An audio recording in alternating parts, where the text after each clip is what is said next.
I don't understand how people don't follow human attention. Human attention is the asset. People ask me all the time, what if something gets banned? What if something changes? I'm always like, then the attention's gonna go somewhere. I'll run print ads if the whole world's reading magazines. Over the next 5 years, you'll have people that move faster on using AI for content creation, and they'll get a land grab. But somewhere in the next decade or two, it'll be no different than using a search engine. So there'll be a window right now where there'll be leaders who will create, and they'll create more content, more specific. The AI will do a better job than even people that have spent 20 years trying to be good at it. And that's fine, and that will be normalized. The problem is, or the opportunity is, what will be the next step? More importantly, the critical thinking of the input becomes a really interesting game. You know, it's really funny for me to watch all these schools and universities ban all these products.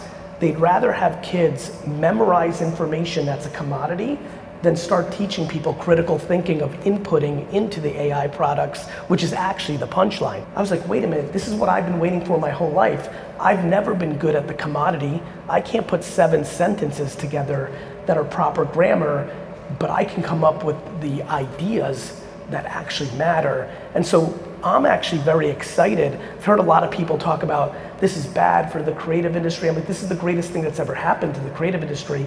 It's just gonna be the greatest thing that happens to the creative people.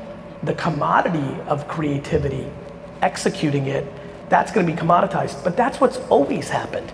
That's what the tractor did to farming. Innovation's always gonna do this. So I think the interesting thing is twofold. One, this is about to expose the most creative, critical thinkers, and I think she and he is gonna have a very good, decade, 2, 3, 4. And 2, it's still gonna come down to the idea. You're still gonna have to input, like, write me a sentence in the voice of Porky Pig that talks about, you're still gonna have to come up with that. I think that ideas and creativity have always mattered. I think the process of getting to ideas, both in Madison Avenue and advertising and in the creative field, has actually become clunky, inefficient, and rewards a lot of people that don't bring any value to it. I think AI is going to have a very big impact on separating the people that have great ideas versus the ones that don't, and I think it's gonna be interesting to watch. I don't understand how people don't follow human attention. Human attention is the asset. People ask me all the time, what if something gets banned? What if something changes? Vine used to be big, then it got bought. I'm always like, then the attention's gonna go somewhere. If all of social media disappears off the face of the earth tomorrow, that's an opportunity for me because 8 billion people are still gonna put their attention somewhere, whether that's connected TV, whether that's AV, AR, VR, the attention's gonna go.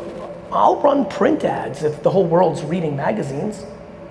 So I think this emotion, the emotion of holding up a distribution platform is a humongous vulnerability. I'm just prepared on an everyday basis to wake up and adjust to where humans have given their attention. I also think it's a good idea to bring value to people.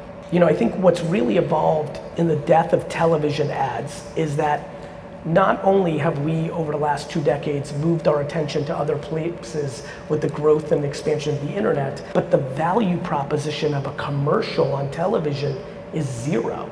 If the ads happen to be decent, somewhat interesting, somewhat intriguing, it could still be a much more viable medium than it is today. It's why the Super Bowl in America continues to work. But, they're just not. And by the way, most TikToks are not valuable either. It's just there's so many of them on a daily basis that even if 1% is good, that's a lot of good. Whereas television commercials are low. There's not so many of them, and none of them are good. I would argue a lot of the ads are not good, but it's a cultural phenomenon to tune in.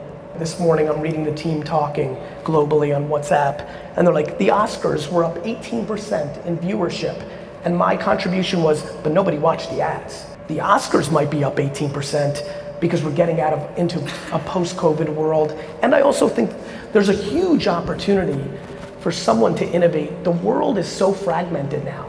Think about how your product works. Your product is based on the interest graph, not the social graph. But what happens when you build on the interest graph is we get into a fragmented world. So I actually think the Oscars were up 18% in America because humans are subconsciously yearning for joint experience. The World Cup is fun because we're all watching the same thing. We're getting pushed, not just by your platform, the world is going in one direction. We will be fragmented, which means there's an opportunity for 10 or 20 things to bring us all together. There's incredible opportunity for that. But I think it's not that there's good ads. Really, I think more than half of them are a complete waste of $20 million. I think it's just a cultural phenomenon for us to all be joined in. And so I'm excited about that. I'm excited about the evolution of us finding new things for all of us to watch together, maybe even globally, now that we're all connected.